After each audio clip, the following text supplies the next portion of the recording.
कालिंदी देवी तो बहुत ही सुंदर कीर्तन किया। आज अजय प्रतापू ने हमें दिल्ली टेम्पल के दर्शन कराए। आज सब विग्रह के दर्शन हो गए। राधा गोविंद, रामचंद्र भगवान, लक्ष्मण, सीता, गौर, निताई, जगन्नाथ, बलदेव, सुभद्रा महारानी, प्रभुपाद जी, हरि नरसिंह बोल। लक्ष्मी देवी। नरसिंह नरसिंह लक्ष्मी देवी है, नरसिंह लक्ष्मी देवी, हरि बोल। प्रभु ने बहुत बहुत धन्यवाद प्रभु को। और तभी हम लोग मंगलाचरण करते हैं। दंडवत प्रणाम प्रभु जी। धन्यवाद, प्रणाम माता जी का। ओम अज्ञानतिमिरान्धस्य ज्ञानाञ्जनशलाकया चक्षुरुन्मीलितं येन तस्मै श्रीगुरुवे नमः। श्रीचैतन्यमनोभीष्टं स्थापितं येन भूतले स्वयं रूपकदा मह्यं ददाति स्वपदान्तिकं। वन्देऽहं श्रीगुरु श्रीयुतपदकमलं श्रीगुरु वैष्णवांश्च श्रीरूपं साग्रजातं सहगना रघुनाथं वितं तं सजीवं स्वाद्वैतं सावभूतं परिजं सहितं कृष्ण चैतन्य देवं श्री राधा कृष्ण पादान सहगना ललिता श्री विशाखा वितांत च।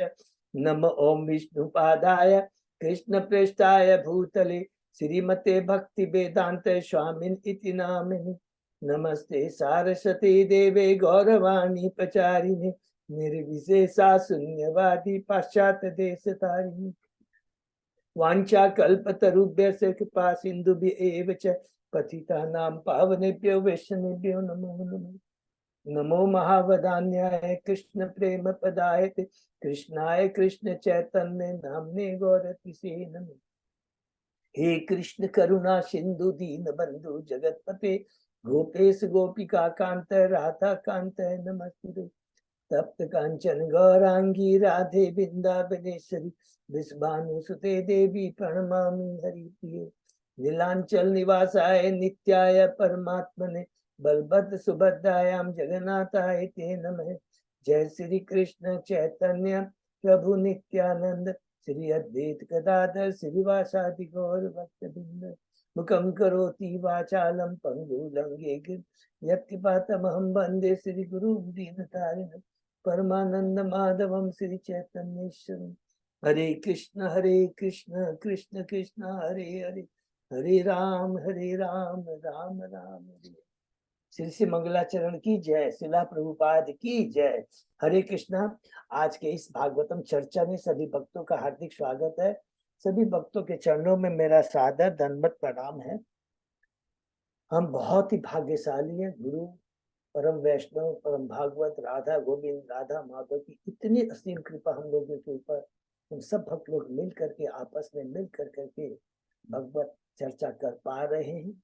बहुत दुर्लभ है इस कलयुग में, बहुत दिन नहीं है। हमारे ऊपर विशेष हम भक्तों पर कृपा है। कैंटो 4 के हम लोग 29वें अध्याय में है। नारद तथा राजा प्राचीन वरी के मध्य बातचीत। उसके पहले 28 अध्याय हमने कैंटो 4 के कंप्लीट किए। संक्षेप में दोहराते हैं। पहला अध्याय में वर्णन है स्वयंभू मनु की पुत्र की वंशावली। दूसरा अध्याय में है तक्ष का शिव को साप, ये शीर्षक है। तीसरा अध्याय में है माता सती और शिव का संवाद। चौथे अध्याय में है माता सती का देह त्याग अपने पिता के यज्ञ स्थल में। पांचवा अध्याय में हमने पढ़ा शिव द्वारा दक्ष के यज्ञ का विध्वंस। छठवें अध्याय में स्वयं ब्रह्मा जी कैलाश धाम में जा करके शिव से प्रार्थना करते हैं यज्ञ को संपन्न करवाने के लिए। और 7वें अध्याय में हमने पढ़ा किस प्रकार दक्ष यज्ञ संपन्न कर पाता है। शिव की कृपा से उसको बकरे का धड़ मिलता है। स्वयं भगवान विष्णु उसके यज्ञ स्थल में आकर के उसे शिक्षा देते हैं। पहला पड़ाव खत्म। दूसरे पड़ाव में प्रवेश करते हैं। 8वें अध्याय से उत्तानपाद और प्रियव्रत के बारे में पढ़ेंगे। उत्तानपाद से शुरू होता है। शंभु मुनि के पुत्र, 2 पुत्र हैं, उत्तानपाद और प्रियव्रत। उत्तानपाद उनका पुत्र है ध्रुव। शीर्षक है 8वें अध्याय का ध्रुव महाराज का गृह छोड़ करके वन में जाना। किस प्रकार नारद मुनि की कृपा से वो भगवान का को प्रसन्न करते हैं।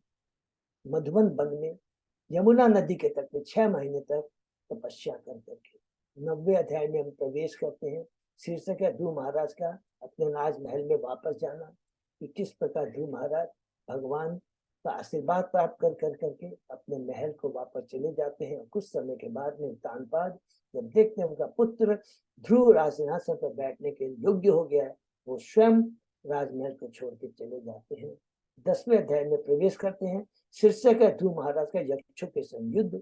इसमें हमने पढ़ा राज सिंहासन पर बैठने के बाद में ध्रुव महाराज को जो पता लगता है उनका कजन ब्रदर चचेरा भाई ध्रुव उत्तम मारा गया यक्षों के द्वारा, तो वो जाकर के उद्देश्य रहता है वहां जाकर के एक राजा का जो कर्तव्य तो दंड देने का, तो दंड के उद्देश्य से वो अलकापुरी जाते हैं।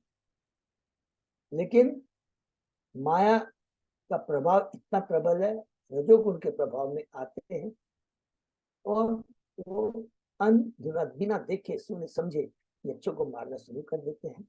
हम 11वें अध्याय में प्रवेश करते हैं। स्वयंभू मनु की ध्रुव महाराज को सलाह। स्वयं मनु जब देखते हैं ध्रुव महाराज यक्षों को मारे जा रहा है, तुरंत आते हैं, कहते हैं क्रोध की अग्नि को त्यागो ध्रुव, पतन का कारण है और इस क्रोध की अग्नि को दबाने का एकमात्र साधन है हरिनाम, भगवान की भक्ति। और सुंदर शिक्षा है। 12वें अध्याय में प्रवेश करते हैं। शीर्षक है ध्रुव महाराज का वैकुंठ लोक जाना, कि किस प्रकार ध्रुव महाराज कुछ समय के बाद में बद्रिकाश्रम जाते हैं और पूर्ण रूप से सब कुछ त्याग करके भगवान की भक्ति करते भगवान के धाम वैकुंठ को चले जाते हैं। दूसरा पड़ाव खत्म होता है, हम तुरंत प्रवेश करते हैं तीसरे पड़ाव में, अध्याय 13 से, जिसमें शीर्षक है ध्रुव महाराज के वंशावलियों का वर्णन, जिसमें वत्सल जो उनका छोटा पुत्र है सिंहासन में बैठा है, उसकी वंशावली में बहुत सारे राजा आते हैं, लेकिन एक सबसे महान राजा आते हैं अंग महाराज, भगवान के परम भक्त हैं।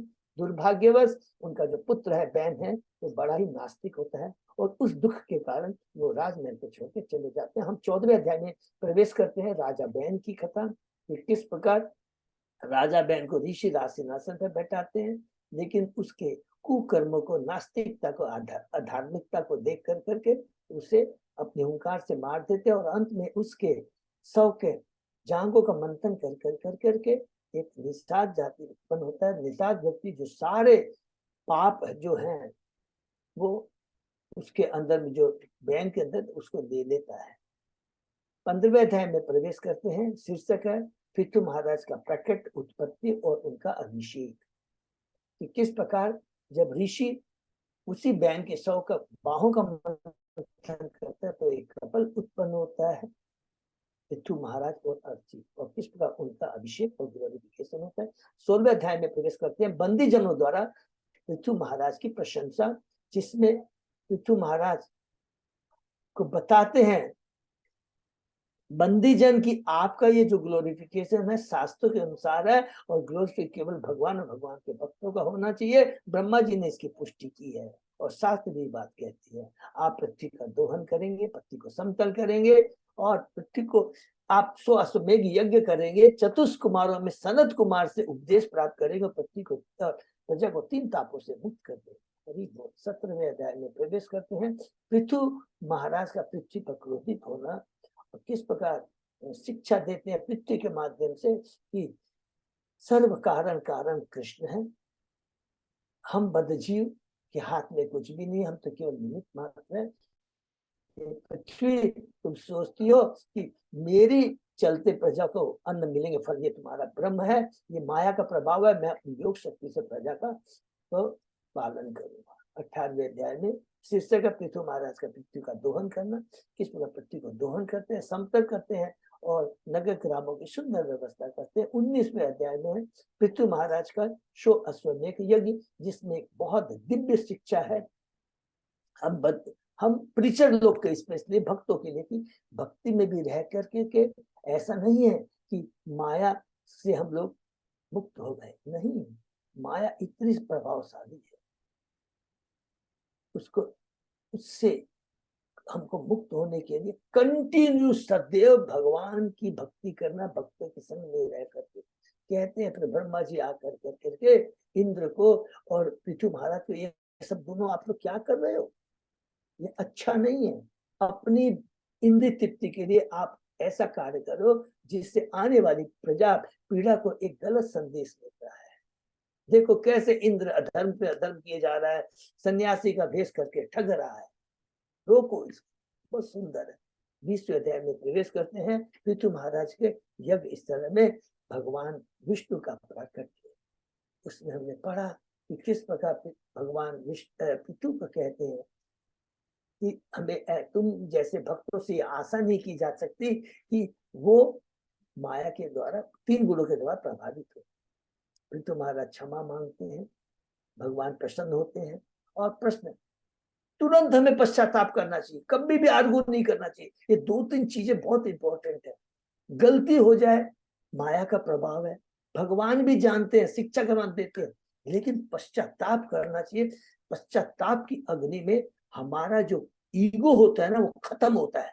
और उस ईगो के खत्म होने के बाद में क्या रिजल्ट होता है, हमें एक आध्यात्मिक शक्ति मिलती है। और वो आध्यात्मिक शक्ति मन में बहुत आनंद, आत्मा को बहुत आनंद प्रदान।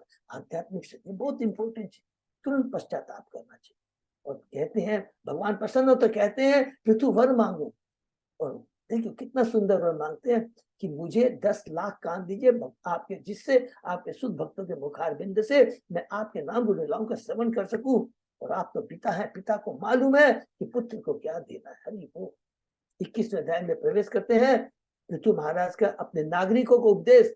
पृथु महाराज उस यज्ञ स्थल से भगवान का आशीर्वाद प्राप्त कर करके अपने महल आते हैं, एक नया यज्ञ शुरू करते हैं। सारे ब्रह्मांड के सारे नागरिकों को बुलाते हैं। उसमें सारे हमने पढ़ा है, गंधर्व सब लोग आते हैं, जितने भी ऋषि मुनि गंधर्व सब आते हैं और एक ही उपदेश देते हैं, जो कि उन्होंने कहा है कि वर्णाश्रम धर्म जरूरी है, ये जीवन का किंतु लक्ष्य नहीं है।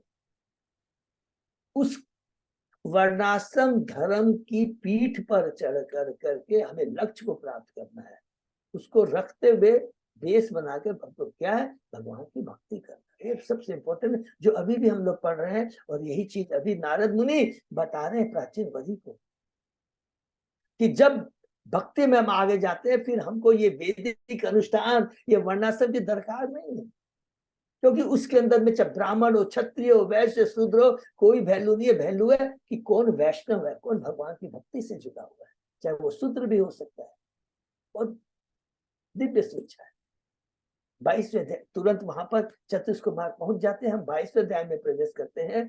चतुष कुमारों से पृथु महाराज की भेंट, बहुत सुंदर शिक्षा है। पहला, एक वैष्णव का किस प्रकार हमें सम्मान करना चाहिए। वैष्णव को सेवा करने के लिए हमेशा लालायित रहना चाहिए। स्पेशली गृहस्थ के बारे में कहा है कि अगर उनके घर में वैष्णव नहीं आते हैं तो वो घर उस वृक्ष के समान है जहाँ खाली सर्प ही सर्प मंडराते रहते हैं। हरि बोल। ऋतु महाराज चतुष कुमारों का भगत करते हैं। फिर उसके बाद में उनसे प्रश्न करते हैं जीवों की कुशलता किसमें है। सनत कुमार जवाब देते हैं एक ही उद्देश्य है, भगवान की भक्ति करना। नंबर 1, अभक्तों का संग नहीं करना। नंबर 2, शुद्ध भक्तों के बीच में रह करके भक्ति करना। नंबर 3 और नंबर 4, वैष्णव के चरणों में कोई अपराध नहीं करना। चले जाते हैं तुरंत। हम 23वें अध्याय में प्रवेश करते हैं। पृथु महाराज का भगवान के वैकुंठ लोक को जाना। किस पर पृथु महाराज एक समय के बाद में अपनी पत्नी अर्ची को लेकर के जंगल में चले जाते हैं, भगवान की भक्ति करते हैं। और अर्ची अपने पति की सेवा करते हुए, पति न कह के क्या, अपने गुरु की सेवा। बहुत सुंदर वर्ड होगा, जिससे ज्ञान प्राप्त होता है वही गुरु है। बहुत सुंदर है।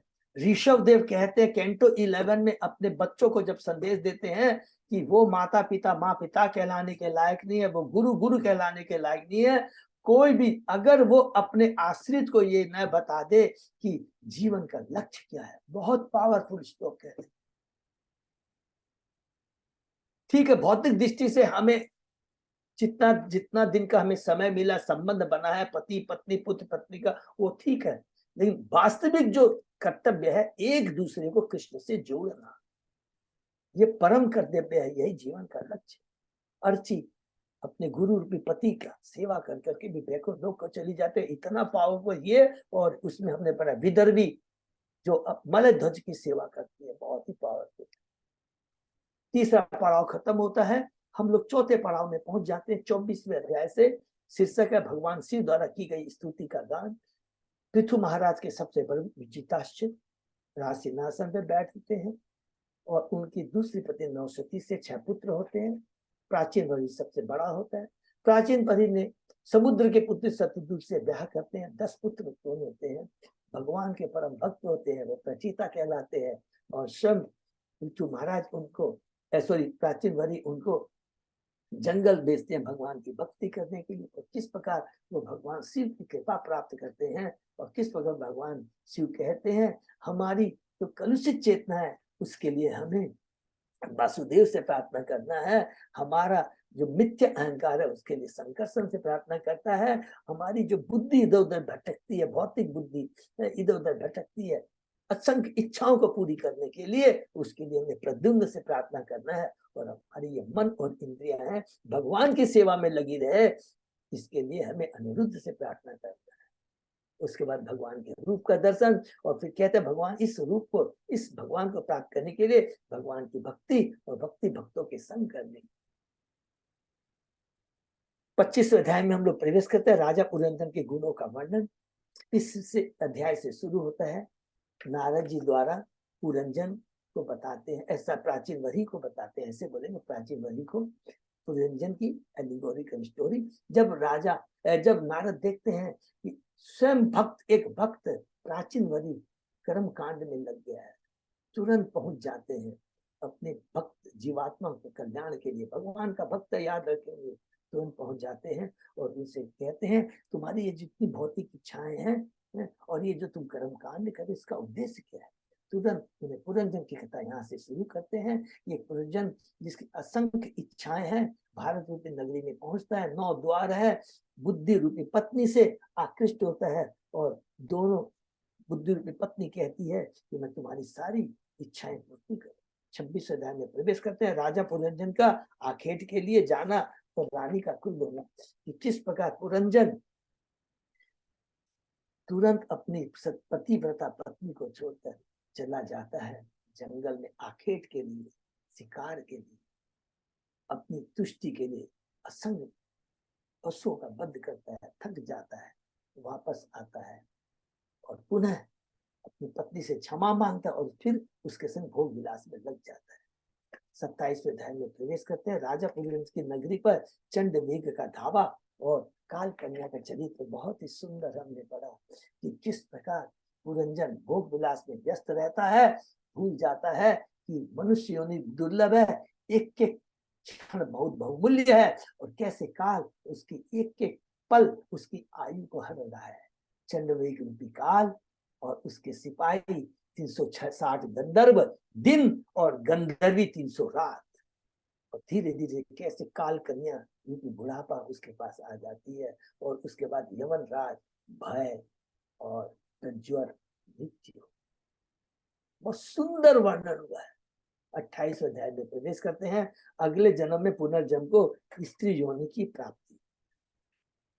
इसमें हमने पढ़ा कि किस प्रकार पुरंजन अंतिम समय तक अपनी पत्नी के प्रति उसका आकर्षण बना रहता है, जबकि पत्नी उसके प्रति स्नेहहीन हो जाती है। पुत्र पतु उसका कोई भी आदर नहीं करते हैं। लेकिन ये आकर्षण, भौतिक आकर्षण पत्नी के प्रति, स्त्री के प्रति इतना कड़ा होता है। मृत्यु हो जाती है, स्त्री का चिंतन करते हुए शरीर त्याग देता है और उसमें विदर्भ देश के राजा के यहाँ एक स्त्री, एक राजकुमारी के रूप में उत्पन्न होता है। ब्याह मलध्वज भगवान के परम भक्त से होता है। कारण हमने रिपीट किया था, भक्ति कभी भी विनष्ट नहीं होती है।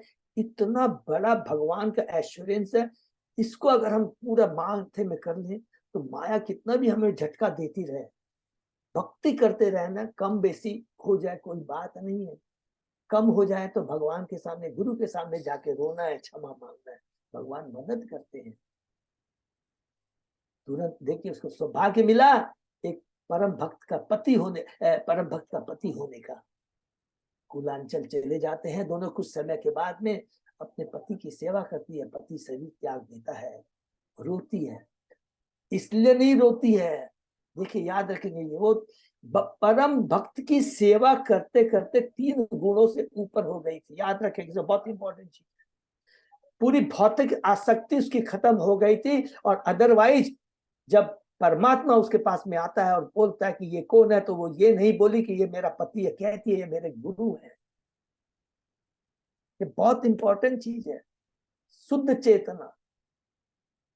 और उसके बाद में वो शिक्षा देता है। हमने शिक्षा पढ़ा, बहुत सुंदर, कितना सुंदर शिक्षा देते हैं परमात्मा कि जिसे तुम अपना पति कह रही हो, न तो मलयदास तुम्हारा पति है, न तुम विदर्भी देश के राजा की पुत्री हो, तुम तो एक आत्मा हो और मैं तुम्हारा शाश्वत सखा हूं। हरि बोल। दुर्भाग्यवश तुमने मेरा साथ छोड़ दिया और भौतिकता में आकर के फंस गए। तुम तो उस हम और तुम दोनों दो हंस के समान है। इतना सुंदर कहते हैं, जो हृदय में स्थापित कर। तुम अणु आत्मा हो, मैं विभु आत्मा हूं। और इसी कारण तुम इस तीन गुणों के भाव में प्रभाव आकर के फंस गई। लेकिन याद रखो, तुम और मैं दोनों का ये भौतिक जगत स्थान नहीं है। अपना तो शाश्वत स्थान भगवान का धाम है। उसमें अंत में प्रभुपाद जी बहुत सुंदर बात कहते हैं कि मनुष्य की जो विकसित चेतना होती है, बहुत ही जीव भाग्यशाली होता है। और इस मनुष्य की विकसित चेतना के माध्यम से अपनी स्थिति को सुधार सकता है। पशु पक्षी जानवर ऐसा नहीं कर सकते। ये समाप्त होता है पुरंजन का जो एलिगल स्टोरी। हम लोग 29वें अध्याय में प्रवेश करते हैं। राजा नारद तथा राजा प्राचीन वरी के मध्य बीच वार्ता। प्राचीन वरी कहता है, आपने जो कहा, क्योंकि हम आध्यात्मिक दृष्टि से चेतना हमारी बहुत कमजोर है, फिर से हमें बताइए। और नारद मुनि फिर से बताना शुरू करते हैं। देखिए गुरु कितना महान होता है। ऐसे नहीं बोलता है कि तुमको एक बार तो बता दिया ना, फिर बार बार पूछते नहीं। गुरु को मालूम है अपने शिष्य की कमजोरी, माया कितनी प्रबल है। इसीलिए भगवान ने कहा है कि मेरे नाम गुण लीलाओं का श्रवण लगातार बार बार करना है, एक बार नहीं, बार बार करना है। कहते हैं जब जीव भोग करने की इच्छा करता है तो 9 द्वार वाला शरीर प्राप्त करता है। और 9 द्वार का बहुत सुंदर हमने वर्णन सुना है। 9 द्वार, 7 द्वार पूर्व ऊपर की तरफ, 2 द्वार नीचे की तरफ। उन 7 द्वारों में 5 द्वार पूर्व की तरफ है, 2 आंख, 2 नाक और 1 मुंह। और 2 द्वार बाएं और दाहिने तरफ है, बायां कान और दाहिना कान। और नीचे के द्वार है जो में गुदा और सबसे। उसके बाद में कहते हैं कि जब इस 9 द्वार वाले शरीर में जीव आ जाता है तो फिर क्या कहते हैं, बहुत सुंदर बात कहते हैं कि वो अविद्या में पड़ जाता है, भौतिक बुद्धि में पड़ जाता है और 3 गुणों के प्रभाव में आकर के भोगने की इच्छा करता है और बंध जाता है। जब तक भौतिक चेतना रहती है तो ये मेरा है, ये मेरा पुत्र है, मेरी ये पत्नी है, ये मेरा समाज है, ये मेरा देश है, ये मैं इतना हूं। लेकिन जब आध्यात्मिक चेतना होती है तो समझ जाता है सब कुछ भगवान का है, हम तो भगवान के दास हैं। लेकिन जब तक भौतिक चेतना रहती है तो जीव क्या करता है, 3 गुणों से जब बंध जाता है तो कभी स्वर्ग लोक को जाता है, कभी नरक लोक को जाता है, कभी भूमि में रहता है। उसकी स्थिति कैसी हो जाती है, एक कुत्ते की तरह हो जाती है। अलग अलग द्वार में जाता है, कभी ऊपर, कभी नीचे, कभी नीचे। बहुत सुंदर। फिर कहते हैं ये जो भौतिकता के पीछे हम पड़े हैं, हे प्राचीन वरी, इस विधि से हम अपने कष्टों को मुक्त नहीं हो सकते हैं। जीव का कल्याण इसी में है कि जो अविद्या क्या है, भौतिक चेतना। अविद्या क्या है, मैं शरीर हूं। अविद्या क्या है, ये भौतिक जगत मेरा है। अविद्या क्या है, इस भौतिक जगत में मैं सुख प्राप्त कर सकता हूं। ये अविद्या है।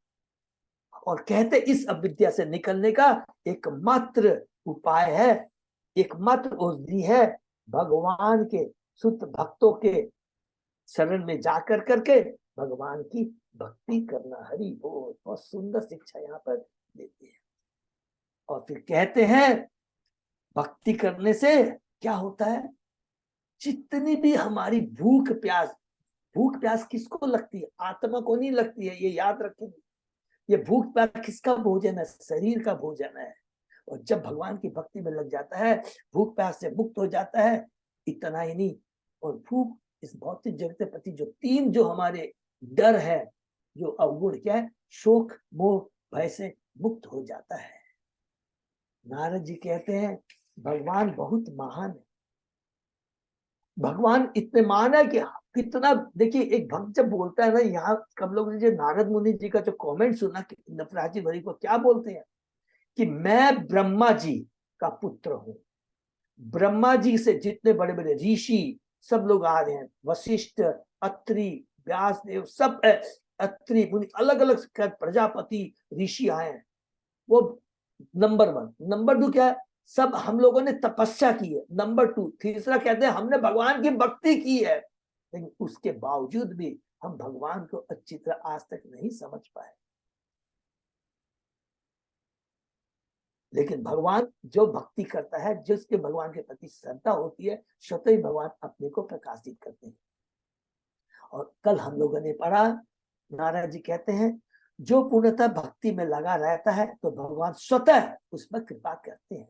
और ऐसा जागृत भक्त सारे भौतिक कार्यों तथा वैदिक अनुष्ठानों को त्याग देता है। कल जो हमने बहुत इंपॉर्टेंट चीज पढ़ा, ये बहुत इंपॉर्टेंट चीज क्या पढ़ा कि भक्ति पहले सभ्य मनुष्य बनने के लिए वर्णाश्रम का नियम का पालन है। जब तक देखिए समाज में सभ्यता नहीं बनी रहेगी, ये कुत्तों वाली सभ्यता जो आज के दिन दिन पर दिन बढ़ती जा रही, नहीं, 110% सब तमोगुणी लेवल पे आ जाएंगे। और अगला जन्म भगवान ने लिख दिया है कि उससे मनुष्य योनि भी नहीं, पशु योनि मिलेगी। सबसे पहली कंडीशन लिख लेंगे। 4 रेगुलेटरी प्रिंसिपल में सबसे मोस्ट इंपॉर्टेंट जो बताया है प्रभुपाद जी ने, साथ बताते हैं अवैध संग, उसमें 110% उसको अगले जन्म में पशु योनि मिलेगी, क्योंकि पशु ही तो ये काम करता है ना। बहुत इंपॉर्टेंट। शुद्ध इंद्रियों से भगवान की सेवा भक्ति योग कहलाती है और परमात्मा स्वयं निष्ठावान भक्त की सहायता करते हैं। हरि बोल। श्री चैतन्य महाप्रभु कहते हैं कि मनुष्य को वर्णाश्रम धर्म से ऊपर उठकर मुक्त होकर अपने को भगवान कृष्ण का चिर सेवक समझना चाहिए। लास्ट श्लोक में हम लोगों ने कल पढ़ा, नारद जी कहते हैं हे राजा प्रचंडी, तुम्हें कभी भी वैदिक अनुष्ठानों या सकाम कर्म को जीवन का लक्ष्य नहीं समझना चाहिए। अल्पज्ञानी वैदिक अनुष्ठानों को ही सब कुछ समझ बैठते हैं। उन्हें ज्ञान नहीं है कि वेदों का उद्देश्य अपने निजी घर भगवान के धाम जाना है। जो वेदों में बताया गया है कि ऐसा नहीं कि अच्छा इसकी पूजा कर लिया, ये यज्ञ कर लिया तो अच्छे सुंदर पत्नी धन मिल जाएगा, नहीं। ये तो एक तरीके से भौतिक चीजें मांगने का है, झपटा झपटी नहीं करना है। अगर तुम्हारी भौतिक इच्छा है तो तरीके से काम करो, सभ्य मनुष्य की तरह काम करो। वो जब मिल जाता है तब इसके बाद में लक्ष्य समझना है कि भगवान की क्या है, भगवान की भक्ति करना। नारद जी कहते हैं, प्रभुपाद जी कहते हैं, नारद जी स्वयं प्राचीन से यह कह रहे कि सकाम कर्मों से प्राप्त क्षणिक भौतिक लाभों के प्रति रुचि मत दिखाओ, वास्तव में यह कोई प्रगति नहीं है। हरि बोल। मानव जीवन का उद्देश्य आत्म साक्षात्कार या कृष्ण भक्ति होना चाहिए। वही हमारे लक्ष्य को प्राप्त करने में सहायता करेगी, मदद करेगी, न कि ये अत्यंत भड़कीले वैदिक अनुष्ठान। हरि बोल। बड़े बड़े यज्ञ स्थान के, मैंने ये किया, मैंने ये किया, बंधन का कारण है। बहुत है। यहां तक पढ़ा हमने और उसके आगे आज हम लोग पढ़े। ओम नमो भगवते वासुदेवाय। ओम नमो भगवते वासुदेवाय। ओम नमो भगवते वासुदेवाय। नारायण नमस्कृत्य नरं चैव नरोत्तमं देवी सरस्वती व्यासं ततो जयम् उदीरयेत्। नष्टप्रायेषु अभद्रेषु नित्यं भागवत सेवया भगवती उत्तम श्लोके भक्ति भवति नैष्ठिकी। कृष्णाय वासुदेवाय देवकी नंदनाय च नंद गोप कुमाराय गोविंदाय नमो नमः। आराधयो भगवान ब्रजेश तनय ततधाम वृंदावनम रमया काचित उपासना व्रजवधु वर्गेण्य कल्पिता। श्रीमद् भागवतम प्रमाणम अम्लम प्रेमा पुमर्थो महान। श्री चैतन्य महाप्रभो मतमिदं तद आदरो न पर। हरे कृष्ण कृष्ण कृष्ण हरे हरे, हरे राम राम राम हरे। कैंटो 4 चैप्टर 29 श्लोक number 49। Okay, thank you so much. तो 49 से तो 48 में हमने लास्ट यही कहा कि वर्णाश्रम धर्म का अवतार, वैदिक अनुष्ठानों का उद्देश्य क्या है।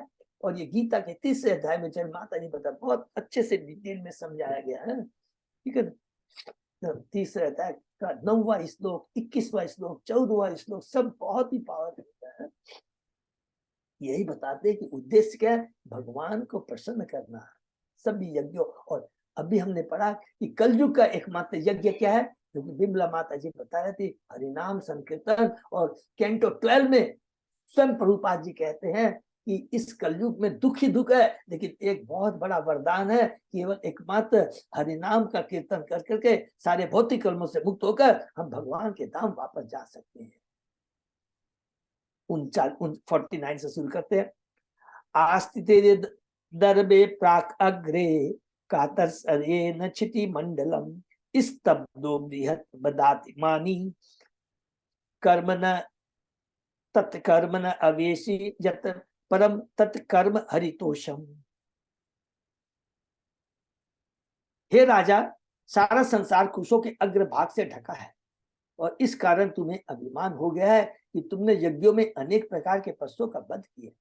अपनी मूर्खतावश तुम्हें यह ज्ञात नहीं है कि सिर्फ भगवान को प्रसन्न करने का एकमात्र उपाय भक्ति है। हरि बोल। तुम इस तथ्य को नहीं समझ सकते। तुम्हें वे ही कार्य करने चाहिए जिनसे भगवान प्रसन्न हो सके। हमारी शिक्षा ऐसी होनी चाहिए कि हम कृष्ण चेतना भक्ति को प्राप्त कर सके। हरि बोल। बहुत सुंदर है। तत्कर्म हरितोषणम यत्सा विद्या तन्मति रिया, जो लास्ट जो श्लोक का 30वीं लाइन बहुत इंपॉर्टेंट। इस श्लोक में नारद मुनि राजा की प्रत्यक्ष भर्त्सना करते हैं, क्योंकि वह ऐसे यज्ञों के करने में व्यस्त था जिनमें अनेक पशुओं का वध होता था। राजा सोच रहा था कि अनेक यज्ञों को संपन्न कर लेने के कारण वह महान है, किंतु नारद मुनि उसकी प्रत्यक्ष भर्त्सना करते हैं। यही गुरु का कर्तव्य होता है कि पशुबद्ध कृष्ण चेतक तक नहीं ले जाता। पाप कर्म है और ऐसी शिक्षा जो कृष्ण को समझने में सहायक नहीं होती, झूठी है। यदि कृष्ण चेतना का अभाव हो तो मनुष्य केवल झूठे कर्म तथा झूठी शिक्षा में लगा रहता है। तो देखिए यहाँ पर वर्ण लिखता है कि प्रत्यक्ष रूप से भर्त्सना की, यही सत्य गुरु प्रामाणिक गुरु का कार्य होता है। लेकिन आज दुर्भाग्यवश हम लोग उस तरह के गुरु को सिलेक्ट करते हैं जो हमारी बात माने, हमारी वो बात माने, हम जैसा कहें उसमें हाँ में हाँ मिलाए, उससे हमें बहुत संतुष्टि होती है, गर्व होता है। हम भी अंधे, गुरु भी अंधा। तब माने सो कॉल्ड गुरु बोलेंगे, गुरु वर्ड ऐसे नहीं बोलेंगे, सो कॉल्ड तथा कथित वो गुरु माने वो वास्तव में गुरु नहीं। हरिदेवृताम आत्मा स्वयं प्रकृति ईश्वर तत्पाद मूलम शरणम यत छे में निर्णाम। भगवान श्री हरि इस संसार के समस्त देहधारी जीवों के परमात्मा तथा प्रदर्शक है। वे प्रकृति के समस्त भौतिक कार्यों के परम नियामक है। प्रकृति क्रियमाणी गुणे कर्माणी और मया अध्यक्ष प्रकृति सूते सरातो। वे हमारे श्रेष्ठ सखा भी है। अतः प्रत्येक व्यक्ति को उनके चरण कमलों की शरण ग्रहण करनी चाहिए। ऐसा करने से जीवन कल्याणमय हो जाता है। हरि बोल। भगवत गीता में 28-61 में कहा गया, ईश्वर सर्वभूतानां हृदयेषु अर्जुन। हे अर्जुन, परमेश्वर हर एक के हृदय में स्थित है। जीवात्मा शरीर के भीतर है और परमात्मा भी वही है। वह अंतर्यामी तथा चैत्य गुरु कहलाता है। जब भगवान हृदय में परमात्मा के रूप में चैत्य गुरु कहलाते हैं और बाहर से वो हमें बाह्य गुरु भेजते हैं। प्रभुपाद जी, नारद मुनि, सुखदेव गोस्वामी, व्यासदेव, महान।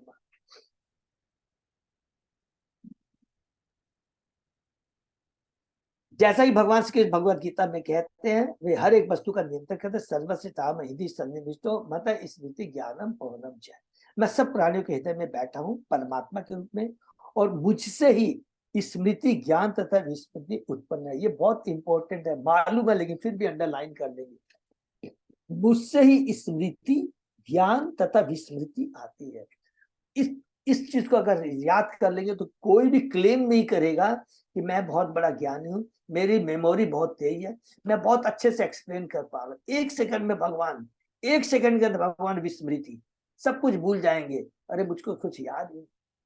और स्मृति का सबसे बड़ी एग्जाम्पल है, अभी हम लोग पढ़ के गए हैं कि भगवान ने अपना शंख ध्रुव महाराज के मस्तक पर लगाया, दिव्य ज्ञान उसको प्राप्त हो गया और भगवान का ग्लोरिफिकेशन करने लग गया। देखिए ये दिव्य शक्ति इसको कहते हैं, वो दिव्य कृपा में कितना बड़ा प्रवाह होता है। हर प्राणी शरीर के भीतर स्थित परमात्मा द्वारा निर्देशित है, अतः अच्छा यही हो कि उसका आदेश ग्रहण करके सुखी रहा हुआ। कितनी बढ़िया। हर प्राणी शरीर के भीतर स्थित परमात्मा निर्देशित है। भगवान क्या है? इम्पार्शियल है, सबके पास समान कृपा करते हैं। ऐसा नहीं कि इसके हृदय में बैठे हो तो परमात्मा उसको स्पेशल प्रेफरेंस देता, नहीं। हमारे को अल्प स्वतंत्रता दी है भगवान ने, और सबको वही अल्प स्वतंत्रता दी है, और परमात्मा के रूप में सब पर एक समान कृपा करते हैं। हमारे ऊपर निर्भर करता है कि हम परमात्मा की बात को कितना सुनते हैं। उनका आदेश प्राप्त करने के लिए भक्त होना आवश्यक है। हरि बोल। उनका आदेश प्राप्त करने के लिए भक्त होना आवश्यक है।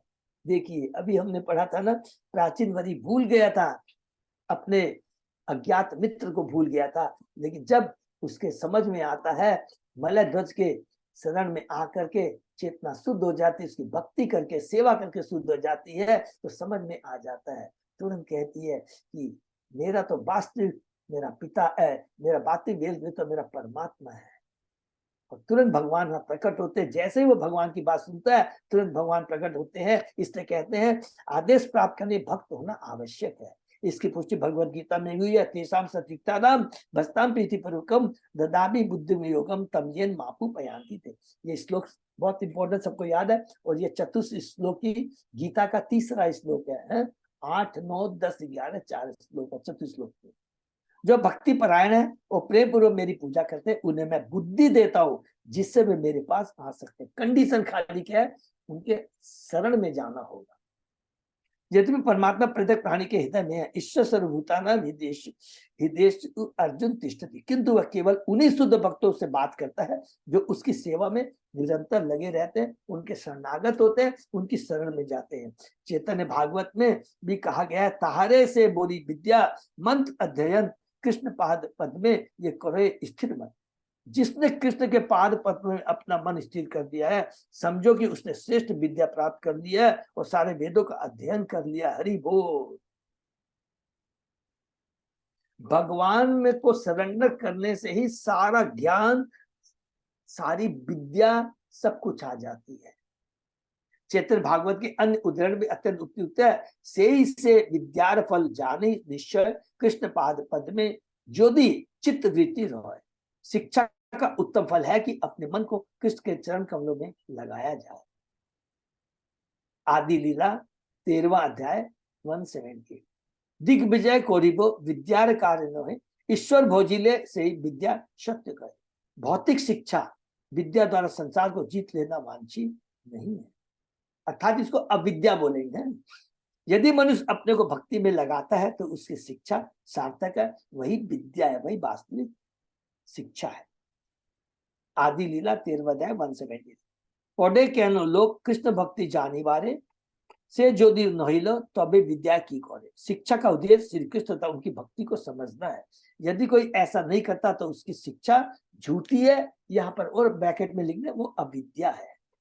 तारे से बोली धर्म कर्म सदाचार ईश्वर से प्रीति जन्मे सम्मत सवार। सुसंस्कृत शिक्षित सक्रिय तथा धार्मिक होने का अर्थ है कृष्ण के लिए स्वाभाविक प्रेम उत्पन्न करना। बहुत ही इंपॉर्टेंट बात लिखा है। वास्तव में हम कहते हैं कि हम सुसंस्कृत है, शिक्षित है, सक्रिय तथा धार्मिक है। अगर वास्तव में आप धार्मिक है तो वास्तविक धर्म क्या है? भगवान की भक्ति करना। शिक्षा क्या है? हम शरीर नहीं, हम आत्मा है, हम भगवान के, और वही सुसंस्कृत और सक्रिय है। कृष्ण के लिए स्वाभाविक प्रेम उत्पन्न करना। अंत लीला में 3रे अध्याय का 44। प्रत्येक व्यक्ति कृष्ण के लिए प्रच्छन्न प्रेम रखता है। ये बहुत इंपॉर्टेंट लाइन है। प्रत्येक व्यक्ति कृष्ण के लिए प्रच्छन्न प्रेम रखता है और उसे संस्कृत और शिक्षा द्वारा जागृत करना होता है। देखिए हमारे अंदर स्वतः ही हम कृष्ण के प्रति प्रेम है, लेकिन वो क्या है? कवर हो गया है, अज्ञान रूपी बादल से कवर हो गया है। उस प्रेम को पुनः में जागृत करना है और वो भक्ति के द्वारा हो सकता है। बार बार हमने कई बार रिपीट किया है। इसलिए वो क्यों है? शाश्वत वो है, क्योंकि हम भी सच्चिदानंद है, भगवान भी सच्चिदानंद है। हमारी भी जो चेतना है वसुदेव चेतना है, शुद्ध चेतना है, जो कि अनफॉर्चुनेटली 3 गुणों के प्रभाव में आकर करके वो ढक गई है। कृष्ण भावनामृत आंदोलन का यही उद्देश्य। एक बार भगवान चैतन्य ने श्री रामन राय से पूछा कि शिक्षा का श्रेष्ठ अंग क्या है, तो उन्होंने उत्तर दिया कि कृष्ण चेतना में प्रगति। हरि बोल। कृष्ण चेतना में प्रगति अर्थात भक्ति। शैवे प्रियतम चय आत्मा यतो न भयम अणु अपि इति वेद शैवे विद्वान योग विद्वान से गुरु हरि। जो भक्ति में लगा हुआ है वह इस संसार से रंच मात्र भी नहीं डरता। प्लीज इस लाइन को भी अंडरलाइन कर लें। जो भक्ति में लगा हुआ है इस संसार से रंच मात्र भी नहीं डरता। ये स्वयं इस श्लोक में नारद जी प्राचीन वरी को बोल रहे हैं। भक्ति की वो शक्ति। क्यों नहीं डर लगता? बहुत सिंपल है। डर हमको कब लगता है? जब हम चिपक जाते हैं। आसक्ति इतनी प्रबल होती है, चिपक जाता है असत्य के प्रति। हमारा आकर्षण इतना मजबूत हो जाता है और वो असत्य चीज धोखा देगी, और हमेशा उससे डर। वो कौन से हैं? शोक, मोह और भय। ये 3 चीज हमारी जुड़ी रहती है असत्य के पीछे जब हमारी आसक्ति होती है। लेकिन जब उसकी आसक्ति खत्म हो जाती है तो वो क्या होता है? निर्भय हो जाता है। जैसे ही भगवान पर निर्भर होता है वो निर्भय हो जाता है। इसका कार्य है कि सिर्फ भगवान परमात्मा है और सबके सका है। जो इस रहस्य को जानता है वही वास्तव में शिक्षित है, और ऐसा शिक्षित व्यक्ति ही संसार का गुरु हो सकता है। जो वस्तुतः प्रामाणिक गुरु अर्थात कृष्ण का प्रतिनिधि है, वह कृष्ण से अभिन्न होता है। चेतन चेतन हमने पढ़ा है। और हम लोग गुरु जो करते हैं विश्वनाथ चक्रवर्ती का, श्री विश्वनाथ चक्रवर्ती ठाकुर कहते हैं साक्षात धरितेन समस्त शास्त्रे युक्तस्तता भाव्यत एव सत्य। हर शास्त्र में गुरु को परमेश्वर का प्रतिनिधि कहा गया है। गुरु को भगवान से अभिन्न समझा जाता है क्योंकि वह भगवान का परम विश्वासपात दास होता है। किंतु प्रभो प्रिय एव। तात्पर्य है कि परमात्मा आत्मा एक दूसरे को परम प्रिय है। नेचुरली बाप को अपना बेटा प्रिय नहीं होगा, अवश्य प्रत्येक व्यक्ति अपने आप से प्यार करता है, किंतु जब वह आगे बढ़ जाता है तो वह परमात्मा को भी प्यार करने लगता है। स्वरूप सिद्ध व्यक्ति परमात्मा की अधिक अन्य किसी की पूजा करने की संतुष्टि नहीं करता। वह जानता कि देवताओं की अपेक्षा सिर्फ भगवान की पूजा सरल है। अतः भक्त सदैव भगवान की प्रियता भक्ति में संलग्न रहता है। ऐसा व्यक्ति वास्तविक गुरु है। पद्म पुराण में कहा गया सठ कर्म निपुणो विप्रो मंत्र तंत्र विशारदः अवैष्णव गुरु स्याद। वैष्णव स्वपचो गुरु। भले ही ब्राह्मण शास्त्रों में निपुण हो, देखिए बहुत इंपॉर्टेंट है, और ब्राह्मण के षड कर्मों को जानता हो, किंतु वह जब तक गुरु नहीं हो सकता, तब तक गुरु नहीं हो सकता जब तक भगवान का भक्त न हो। हमने अभी थोड़ी देर पहले पढ़ा, चाहे वो ब्राह्मण हो, क्षत्रिय हो, वैश्य हो। ब्राह्मण हो सारे उसमें ज्ञान हो, सब कुछ हो। ब्राह्मण होना, शास्त्रों का ज्ञान होना एक चीज होता है, और एक वैष्णव होना एक चीज होता है। वैष्णव का मतलब जो भगवान को समर्पित है, जो भगवान की भक्ति करता है, भगवान की सेवा करता है। वो शूद्र भी हो सकता है, कोई भी वर्ण का या कोई आश्रम का, अर्थात ब्राह्मण भी हो सकता है, ब्रह्मचर्य भी हो सकता है, गृहस्थ भी हो सकता है, वानप्रस्थ भी हो सकता है, सन्यासी भी हो सकता है, कोई भी हो। उद्देश्य है भगवान की भक्ति करना, वैष्णव बनना। किंतु यदि वह चंडाल के परिवार उत्पन्न होकर भगवान का शुद्ध भक्त है तो वह गुरु बन सकता है। हरि बोल। निष्कर्ष यह निकला कि जब तक कोई भगवान का शुद्ध भक्त नहीं होता वह गुरु नहीं बन सकता। जो भक्ति के उपयुक्त विवरण के अनुसार गुरु होता है उसे समझना चाहिए साक्षात भगवान उपस्थित है। यहाँ पर प्रयुक्त शब्दों गुरु हरि के अनुसार प्रामाणिक गुरु से परामर्श करने का अर्थ है साक्षात भगवान से परामर्श करना। इसको भी प्लीज अंडरलाइन कर लेंगे। प्रामाणिक गुरु से परामर्श करने का अर्थ है साक्षात भगवान से परामर्श करना। ये बहुत इंपॉर्टेंट। जब भी हम कोई भी प्रामाणिक गुरु से बात करते हैं, हमको जो शिक्षा देता है, इसका मतलब क्या है? डायरेक्ट भगवान गुरु के माध्यम से हमें शिक्षा दे रहे हैं। और इसको प्रामाणिक गुरु इसलिए बोला गया है क्योंकि प्रामाणिक गुरु जो भगवान ने जो बोला गया है, भगवान ने जो ब्रह्मा जी को है, ब्रह्मा जी ने नारद जी को जो कहा, विश्वास कीजिए फुल स्टॉप कॉमा तक में भी वो फर्क नहीं करता है। एज इट इज वो हमारे सामने प्रस्तुत करता है। इसलिए कहा गया है कि जो प्रामाणिक जो मुंह से बोलता है अर्थात स्वयं भगवान बोल रहे हैं, इसका मतलब ये है। अतः मनुष्य को ऐसे गुरु की शरण लेनी चाहिए। जीवन की सफलता करता है ऐसा गुरु बनाना जो कृष्ण को एकमात्र परमप्रिय व्यक्ति मानता है। मनुष्य को भगवान के ऐसे विश्वस्त भक्ति पूजा करनी चाहिए। हरि बोल। यस्य प्रसाद भगवत प्रसाद।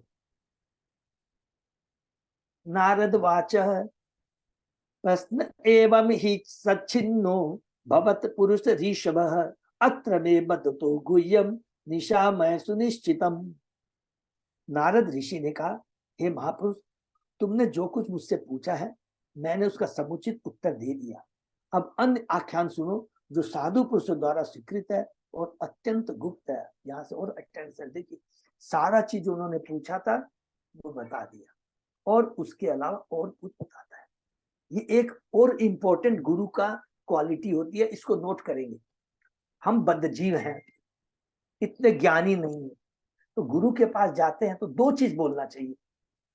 गुरु, पहले मैं आपको समर्पित हूं, मेरे कुछ प्रश्न हैं, मेरे में उतनी योग्यता नहीं है पूछने की, फिर भी कुछ मेरे में प्रश्न है, कृपा करके उसका सॉल्यूशन दीजिए।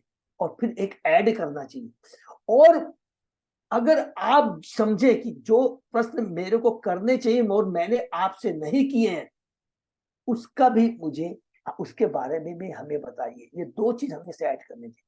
ऐसा नहीं कि मैं बहुत एक्सपर्ट हूं कि मैंने सारे प्रश्न कर लिए और गुरु उत्तर वही नहीं, मेरे में योग्यता ही नहीं है प्रश्न करने की, इसलिए गुरु से पूछना चाहिए और गुरु स्वयं फिर उसका उत्तर देता है। तो यहाँ पर नारद जी कहते हैं कि अलग से और मैं तुम्हें कुछ बात बताता हूँ, बहुत अत्यंत, ये बहुत इंपॉर्टेंट है, ये गुरु का कार्य है, गुरु का बहुत कर्तव्य है कि गुरु अपने शिष्य को सारी बातें बताए। श्री नारायण मुनि स्वयं राजा वरिष्ठमान के गुरु का कार्य कर रहे हैं। नारद की यह आंतरिक इच्छा थी कि राजा उनके उपदेशों से तुरंत कर्म कांड बंद कर दे और भक्ति करने लगे, किंतु सब कुछ समझते हुए भी राजा अपने कार्यों को बंद करने के लिए तैयार न था। जैसा कि अगले श्लोकों से स्पष्ट होगा, राजा अपने पुत्रों को बुलाने वाला था जो तपस्या करने के लिए घर से दूर गए थे। उनके लौटने पर वह उन्हें राज्य सौंपकर घर छोड़कर बाहर जाएगा। अनेक लोगों के साथ ऐसा ही होता है, वे गुरु बनाकर उसकी बातें सुनते हैं, किंतु जब गुरु कहता है कि घर छोड़कर भक्ति करो तो वे हिचकिचाते हैं। हरि बोल। गुरु का यह कर्तव्य है कि शिष्य को तब तक उपदेश देता रहे जब तक उसकी समझ में न आ जाए कि यह भौतिकतावादी जीवन शैली अर्थात कर्म कांड तनिक भी लाभप्रद नहीं है। वास्तव में मनुष्य को प्रारंभ से ही भक्ति करनी चाहिए, जैसा कि प्रहलाद महाराज ने उपदेश दिया है, कोमारम आचरेत प्राज्ञो धर्मान भागवता। वेदों के आदेश को जब तक हम कृष्ण चेतना तथा भक्ति ग्रहण नहीं करते, हम इस संसार में भौतिक कर्म में अपना समय व्यर्थ गवाते रहते हैं। इसलिए नारद मुनि ने एक अन्य वृतांत सुनाने का निश्चय किया जिससे राजा गृहस्थी को त्याग सके। बहुत मुश्किल है, बहुत मुश्किल है इस आसक्ति को त्यागना, लेकिन हम लोगों ने अभी तक जो जो भी पढ़े हैं, देखिए हम बोलते प्रभु ये बोलना बहुत आसान है, प्लीज प्लीज हमको कभी ऐसा नहीं, क्योंकि हमारी कनिष्ठ चेतना है। हमने अभी भी जितने भी अध्याय पढ़े हैं, कैंटो 4 में से स्टार्ट कर लेते हैं। कैंटो 1 में परीक्षित महाराज, ध्रुव महाराज एक समय आने के बाद में छोड़ के चले जाते हैं। पृथु महाराज एक समय पर आगे बोलने के बाद चले जाते हैं। भरत महाराज को दे लीजिए, ऋषभ भगवान को देख लीजिए, अमरीश महाराज को दे लीजिए, किसी को भी आप ले लीजिए, इसका वो परम भक्त थे, शुरू से ही वो परम भक्त थे, कोई आसक्ति नहीं थी, और इसीलिए तुरंत एक समय आने के बाद वो छोड़ के चले जाते हैं। ये बहुत इंपॉर्टेंट चीज है। क्षुद्रम चरण सुमन श्याम सरणे मिथित्वा रक्तम सट अंग्री गण सामशु लुब्ध कर्णम अग्रे वृकाम असुत्रिपो अभिगणय यांतम पृष्ठे मृगम मृग लुब्धक वाण भिन्नम। हे राजा, उस हरिण की खोज करो जो एक सुंदर उद्यान में अपनी पत्नी सहित घास चरने में मस्त है। हरि बोल। वह हिरण अपने कार्य चरने में अत्यधिक अनुरक्त है और उस उद्यान के भौरों के मधुर गुंजार का आनंद ले रहा है। उसकी स्थिति को समझने का प्रयास करो। उसे इसका पता ही नहीं कि उसके सामने भेड़िया है। हरि बोल। जो अन्यों के मांस को खाकर अपना पेट पालन कर रहा है, अर्थात भेड़िया रूपी काल हमारा इंतजार कर रहा है। और हम लोग बड़े मस्त हैं कि हर आदमी सोचता है कि मेरी मृत्यु नहीं होगी। हम शमशान में जाके जब जाते हैं तो थोड़ी सी चेतना फिर आती है कि नहीं, यही अंतिम जीवन हमारे शरीर का होना है। जैसे ही छोड़ के आते हैं भूल जाते हैं। जो अन्यों के मांस को खाकर अपना पेट पालन करता है, हिरण के पीछे, फिर देखिए, फिर हिरण के पीछे शिकारी है जो उसे तीक्ष्ण वारों से भेदने के लिए उद्यत है। इस प्रकार हिरण की मृत्यु सब निकट है। यहाँ एक रूपक अनुयोक्ति है जिसमें राजा के भयानक स्थिति में रह रहे हिरण को ढूंढ निकालने के लिए कहा गया है। यद्यपि वह चारों ओर से संकट से घिरा है, किंतु वह सोचता है कि मैं एकदम सुरक्षित, किंतु वह सुंदर उद्यान में घास चरता रहता है। वह चारों ओर से संकट से बेसुध है। सभी जीव, विशेषतः मनुष्य, अपने को परिवार के बीच अत्यंत सुखी मानते हैं। मानो किसी उद्यान में भौरों की मधुर गुंजार सुनते हुए प्रत्येक व्यक्ति अपने परिवार की शोभा अपनी पत्नी में केंद्रित माने। भौरों की गुंजार की तुलना बच्चों की बोली से की जाती है। मनुष्य हिरण के ही समान वह जाने बिना कि उसके समक्ष काल रूपी भेड़िया खड़ा है, अपने परिवार का भोग करता रहता है।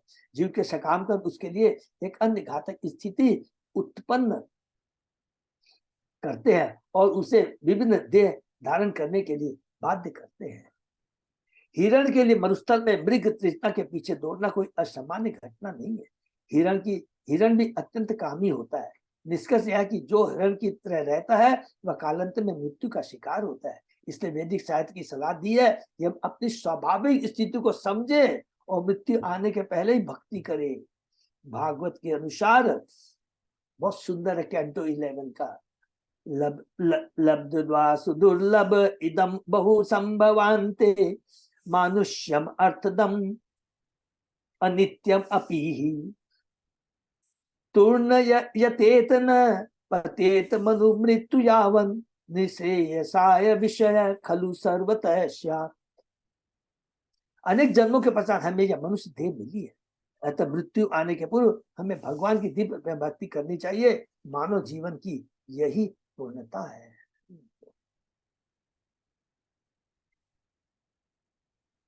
ये बहुत एक सिंगल श्लोक बहुत बड़ा है, तो इसको सिंपल ढंग से पढ़ते हैं। सुमन सम धर्मणाम स्त्रीणाम सरणे आश्रमे पुष्प मधु गंधवत शूद्र तममम काम्य कर्म विपाकजम काम सुख लवंजय औपस्थ आदि विचिन वंतमम मृत्यु भूय तत् अभिनिवेशित मनसम सटंग्रिय गण साम गीतवत अति मनोहर बनितादि जन आलापेशु अतित राम अति प्रलोभित करणम अग्रे वृक युतवत आत्मन आयु हरत स रात्रान तान काल लव विशेषान अभिगण्य गृहेषु विहरन्तन पृष्ठतः एव परोक्षम अनुप्रीत लब्ध कृत अंत सरेण यम परा विद्यति तम इमम आत्मानम अहो राजन बिन हृदयम द्रष्टुम अर्हसि इति। बहुत बड़ा है, ठीक है, 2 मिनट लगेगा। हे राजा, स्त्री उस पुरुष के समान है जो प्रारंभ में अत्यंत आकर्षक एवं अंत में अत्यंत घृणित हो जाता है। जीव स्त्री के से कामच्छाओं के कारण फंसता है और वह उसी प्रकार संभोग सुख प्राप्त करता है जिस प्रकार फूलों की सुगंध का भोग किया जाता है। इस प्रकार वह जीवा से लेकर शिष्य तक इंद्रिय तृप्ति का जीवन बिताता है और इस प्रकार जीव अपने को गृहस्थ जीवन में अत्यंत सुखी मानता है। अपनी स्त्री के साथ वह ऐसे विचारों में रहता है, वह अपनी पत्नी तथा बच्चों की बातें सुनने में आनंद का अनुभव करता है जो उन भौरों की मधुर गुंजार के तुल्य रहती है जो प्रत्येक फूल से मधु एकत्र करते रहते हैं।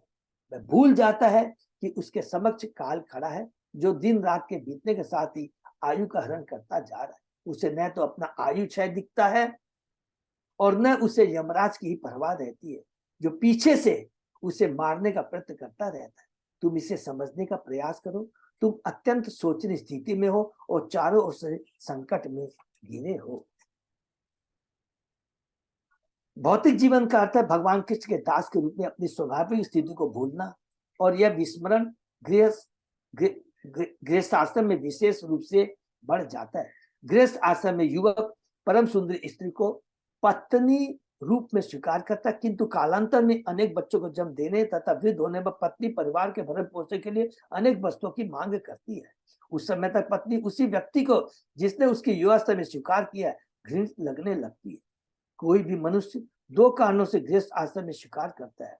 पत्नी पति के रुचि के अनुकूल स्वादिष्ट व्यंजन तैयार करती है और रात्रि में उसे काम सुख प्रदान करती है। गृहस्थ आश्रम में आसक्त व्यक्ति सदैव इन्हीं दो बातों का चिंतन करता रहता है, स्वादिष्ट भोजन तथा काम सुख। पत्नी की बातें परिवार का विनोद करने वाली होती है तथा बच्चों की बातें जीव को आकृष्ट करती है। इस प्रकार वह यह भूल जाता है कि उसे एक दिन मरना है और अनुकूल शरीर में प्रवेश पाने के लिए अगले जन्म की तैयारी करनी है। उद्यान में स्थित हिरण अन्योक्ति के रूप में प्रयुक्त है, जिससे नारद मुनि राजा को बताना चाहते हैं कि राजा स्वयं इसी प्रकार की परिस्थितियों से घिरा है। हरि बोल। वास्तव में प्रत्येक प्राणी की ऐसी ही स्थिति है। केवल प्राचीन वरी के माध्यम से प्रभुपाद जी ने, नारद मुनि ने हम भक्त जीवों की अपनी भौतिक स्थिति को यहाँ उजागर किया है। इस प्रकार जीव उसे भूल जाता है कि उसे भगवान के धाम वापस जाना है। वह केवल पारिवारिक जीवन में उलझा रहता है। इसलिए प्रहलाद महाराज ने इंगित किया, हित्वात्म पातम गृहम अंधकूपम वन गतो यत धनिमाश्रयेत। गृहस्थ जीवन अंधकूप के सदृश है, जिसमें मनुष्य गिरकर असहाय होकर मर जाता है। प्रहलाद महाराज बताते हैं कि इंद्रियों के ठीक रहते बहुत सुंदर है। प्रहलाद महाराज कहते हैं इंद्रियों के ठीक रहते तथा बलवान रहते हुए मनुष्य को गृहस्थ आश्रम त्याग देना चाहिए और वृंदावन जाकर भगवान के चरण कमल की शरण करनी चाहिए। वैदिक सभ्यता में मनुष्य को एक आयु विशेष में 50 वर्ष तक वानप्रस्थ ग्रहण करके अंत में सन्यासी रूप में अकेले रहना चाहिए। यही वैदिक सभ्यता की संतुलित विधि है, जिसे वनाश्रम धर्म कहते हैं। जब गृहस्थ जीवन को भोग कर कोई संन्यास ग्रहण करता है तो भगवान विष्णु प्रसन्न होते हैं। तो यहाँ पर प्रभुपाद जी ने जगह जगह कहा कि इस कलयुग में संन्यास संभव नहीं है। गृहस्थ में ही रह करके सन्यासी जैसा जीवन यापन करना चाहिए, वानप्रस्थ जैसा जीवन यापन करना चाहिए। मनुष्य को अपने परिवार या सांसारिक जीवन में अपनी स्थिति को समझना चाहिए। उसे अपनी जीव के स्वाद को पूरा करने तथा पत्नी के संभोग करने में नहीं फंसे रहना चाहिए। ऐसा करने पर जीवन व्यर्थ होता है। वैदिक सभ्यता का मनुष्य को एक आयु विशेष में परिवार को त्यागना ही पड़ता है। यदि आवश्यक हुआ तो बल का भी प्रयोग किया जाता है। हरि बोल। दुर्भाग्यवश वैदिक जीवन के तथाकथित जीवन के अंत काल तक अपना परिवार नहीं त्यागते, जब तक मृत्यु से विवश नहीं कर देती। सामाजिक प्रणाली के आमूल परिवर्तन की आवश्यकता है और समाज को 4 वर्णों तथा 4 आश्रमों वाले वैदिक सिद्धांतों को फिर से ग्रहण करना चाहिए। हरे कृष्णा। यहाँ पर बहुत सुंदर नारद मुनि ने प्राचीन इस श्लोक के माध्यम से, देखिए कितना बड़ा श्लोक, बहुत अच्छे ढंग से इसको पढ़ना है और एक एक कर करके इसमें पूरा प्रभु नारद जी ने जितना भी प्राचीन वरी की जो भी पोजीशन है, हमने कहाँ से स्टार्ट किया था कि कैसे वो 9 द्वार वाला घर शरीर में आता है, बुद्धि पत्नी के प्रति आकृष्ट होता है, फिर बच्चों के प्रति बच्चे होते हैं, उसके बाद में पति पत्नी खुद ही उसको रिजेक्ट करता है। पूरी की पूरी उसकी सारी ये अवस्था हमारी है। इसलिए अभी से जब तक हम स्वच्छ हैं, भगवान हमारी इंद्रियां मजबूत है, कोई रोग नहीं है, हमें पूरा का पूरा उसका सदुपयोग भगवान की भक्ति में करना चाहिए। तो वही इंद्रिय हमारी भौतिक न होकर करके दिव्य इंद्रियां हो जाएंगी। तो ये देखिए प्राचीन वही एग्जाम्पल है, लेकिन ये हम सब बद्ध जीवों के लिए, सब बद्ध जीव इसी से गुजर रहे हैं और इस सब हम भक्तों के लिए एक ये क्या है, आई ओपनर है। आई ओपनर है, मानते हैं जानते हैं लेकिन जीवन में नहीं उतार पाते क्योंकि माया बहुत प्रबल है। इसीलिए हमें रोज बार बार भक्तों के बीच में रह करके इस चीज को बार बार रिपीट करना, श्रवण करना, तो अवश्य हमारे जीवन में चेतना में परिवर्तन आएगा। हरे कृष्ण। बहुत बहुत धन्यवाद। सब लोग विराम देते हैं और आगे देखिए पूरा इतना ये बहुत बड़ा चैप्टर है जिसमें नारद जी कितना डिटेल में प्राचीन वरी को समझा रहे हैं। ये वाला जो 29वां चैप्टर है बहुत अच्छा, मान सारे बहुत इंपॉर्टेंट है, लेकिन जो दिव्य शिक्षा जो दिया गया है 28वें में और 27, 28 में, 26 तक दिया है जीवन की क्या स्थिति होती है, और 27 से हमारा आंख खोलना शुरू कर देता है। अरे प्राचीन वरी, तू भूल गया मृत्यु बगल में आने वाली है, चंडवेग, यवनराज, प्रज्वल, फिर मर जाता है जीव, फिर उसकी क्या स्थिति हो। कितना सुंदर वर्णन यहाँ पर नारद जी ने किया है, क्योंकि वो भगवान के परम भक्त हैं। हरे कृष्ण। किसी का कोई प्रश्न? हरि बोल। तो यही पर हम लोग विराम देते हैं। अजय पोदार प्रभु कुछ हाँ प्रभु जी, कोई अनाउंसमेंट है प्रभु? अभी तो नहीं है। अभी ऐसे नहीं, बस प्रभु जी हम लोग अभी कमिंग संडे को नेचुरल सिटी में 64 राउंड्स जपा का हरि प्रोग्राम किए हुए हैं। बोल, हरि तो जो भी बोल, बहुत भक्त सुंदर। से मतलब सभी इसमें लीडर भी पार्टिसिपेट करना चाहता है? सभी ग्रुप जो भी पार्टिसिपेट कर सकते हैं, बस एक ही रिक्वेस्ट है, कंफर्म कर देंगे पहले हम लोग को, मतलब मुझे या हाँ, कुछ माता जी, ताकि प्रसाद का अरेंजमेंट उसी हिसाब से करें। बस व्यवस्था हो जाए। ठीक है, थैंक यू सब लोगों को, प्लीज। है तो इसको प्रभु इसमें आज मैसेज बना के भी मैं एक और कमेटी हाँ में डाल। उसमें डाल दीजिए प्रभु, जगन्नाथ कोर कमेटी, हाँ और जगन्नाथ में डाल देंगे तो बहुत अच्छा रहेगा। थैंक यू, बहुत बहुत धन्यवाद अजय प्रभु, संतोष माता जी। ये बहुत संतोष माता सुंदर जी के पूरा श्लोक है। प्रयास थे, वो भी बहुत दिन से हाँ, बोल रही थी कि करना है वो भी ये भी पुरुषोत्तम थोड़ा खास महीने में में। बिजी था, तो आज से फिर उसको सब हाँ, करूंगा। वो भी पुरुषोत्तम महीने में, तो ये बहुत पुरुषोत्तम है। अच्छा प्रयास है, और ये बहुत बड़ी माता जी की प्रभु प्रभु जी ने पहले भी किए थे तो संतोष माता जी एकदम आगे थी कि नहीं करिए करिए, नहीं, ऐसे मेरी मुझे भी बहुत हिम्मत नहीं हो रही थी प्रभु जी, और नहीं अभी भी माता जी, उनको एक और है माता कि जी ने नहीं करिए। ये सब आप और सबकी कृपा है प्रभु जी, मैं कुछ ही नहीं हूँ। माता जी ने मेरे को भी बहुत अच्छा लगा, स्पेशल ये आप सबकी रिक्वेस्ट ही किया है कृपा तो है प्रभु मैसेज। जी। हाँ, नहीं ये तो है, लेकिन माता जी क्या है ना, लिखा हम लोग ने कृपा रहती है, लेकिन भगवान क्या है, कृपा कब करते हैं, जब सबकी इच्छा होती है। अल्प स्वतंत्रता, देखिए ये चीज कितना बार बार दिमाग में घुसता नहीं हम लोगों के, हम लोग कि हम जरा से इच्छा व्यक्त करेंगे, बाकी व्यवस्था कृष्णा करता है। तो ये बहुत इंपॉर्टेंट, बड़ा सूक्ष्म ज्ञान है। तो माता जी ने इच्छा व्यक्त की है, तो देखिए अपने आप सब कुछ सफल हो जाएगा, अपने आप हो जाएगा। है? इच्छा होनी चाहिए मन से। ठीक है ना, बहुत बहुत धन्यवाद संतोष माता जी। है? तो यही पर हम लोग विराम देते हैं, तो सब एक दूसरे के लिए रोज प्रार्थना करेंगे, हम सब लोग भक्त में मिल करके इस पुरुषोत्तम महीने में है? बहुत ज्यादा से ज्यादा भक्ति कर सके, है? एक दूसरे को सपोर्ट बांध के रखेंगे एक दूसरे को। है ठीक है ना। हरे कृष्ण।